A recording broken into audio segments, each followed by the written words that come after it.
Hi everyone, welcome back. Lockdown 6.0 or 7.0? Losing track. Don't even know what day of the week it is. Well, welcome back to Wafa's table. Today I'm making a shortbread cookie called Gharaybe. They make it around the Middle East. I'm sure everyone has their little twist on it. A few simple ingredients, melt in your mouth kind of biscuit. So in the KitchenAid, I have here 1 cup of ghee. You cannot use the unsalted butter from your supermarket. You actually need ghee for this one. The butter in the supermarket contains milk. The ghee does not. And we have over here 2 cups of plain flour. We have 1 cup of pure icing sugar, a little bit of almonds for decoration. Pistachios are really nice for decoration, but I don't have any, so we're going to use almonds. And 1/4 teaspoon of bar carb in there also. So a few simple ingredients. Sit down, relax, and enjoy the video.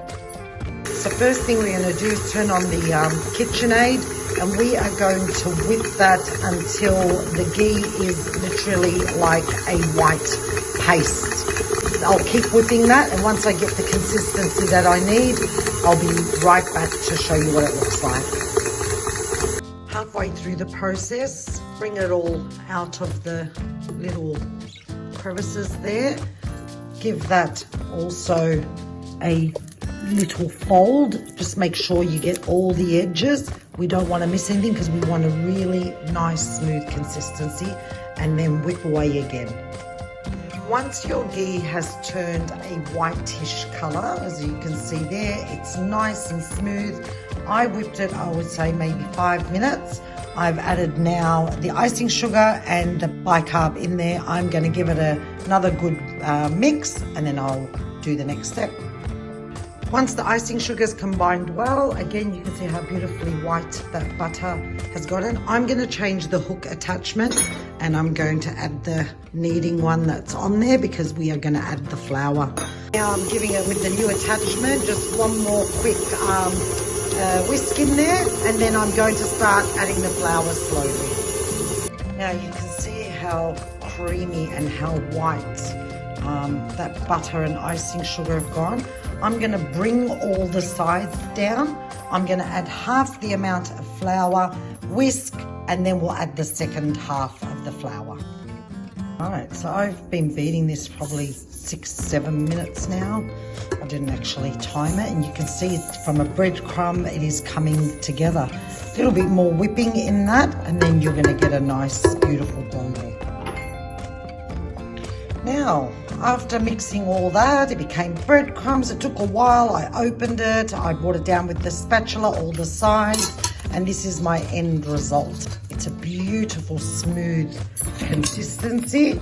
And when you feel it, if you can make a ball or a shape and it's not crumbly, then it is ready to use. Now, just remember, in warmer weather, this comes together a lot quicker, but because my ghee was quite solid, it took a little bit longer. It's a cold day today. So I will pop that all into the bowl, and I'm gonna knead it just a little bit more with my hand to give it some warmth, and then it's ready to go. Okay, clean the bench. You can see that my dough is in here. I'm just going to give that a bit of a knead with my hand just to bring it all together. This will make you probably about 25 small shortbreads. I'm going to pack some in a little Tupperware and Uber them to my mother's house just to brighten her day a little bit. Now, if you are making this in summer, like I said, the heat from your hands is going to make it much more pliable, and it might actually be too soft. Remember, you can put it in the fridge for about 10-15 minutes, just till the ghee firms up a little bit, and then start using it.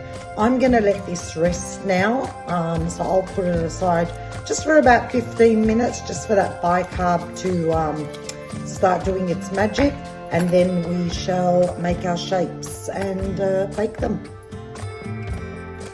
Now you can shape these however you like. I've made some round ones, I've made long ones. I found I had a little bit of pistachio, so I used that also. Like I said, the sky is the limit. These are crunchy on the inside, soft, that melt into your mouth from the outside.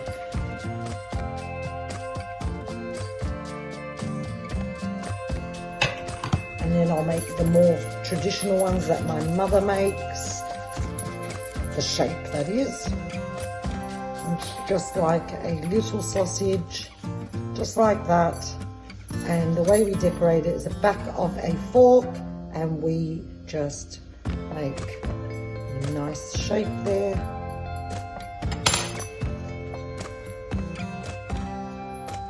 Once my tray is all finished and I've finished them all up, I'm going to bake them for about 8 minutes.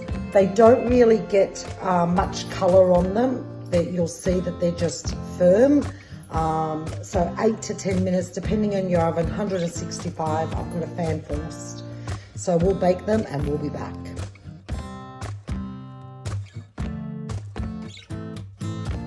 And there you have it. Mine took about 12 minutes in the oven. Get yourself an espresso, put your biscuits in a plate, put your feet up and enjoy.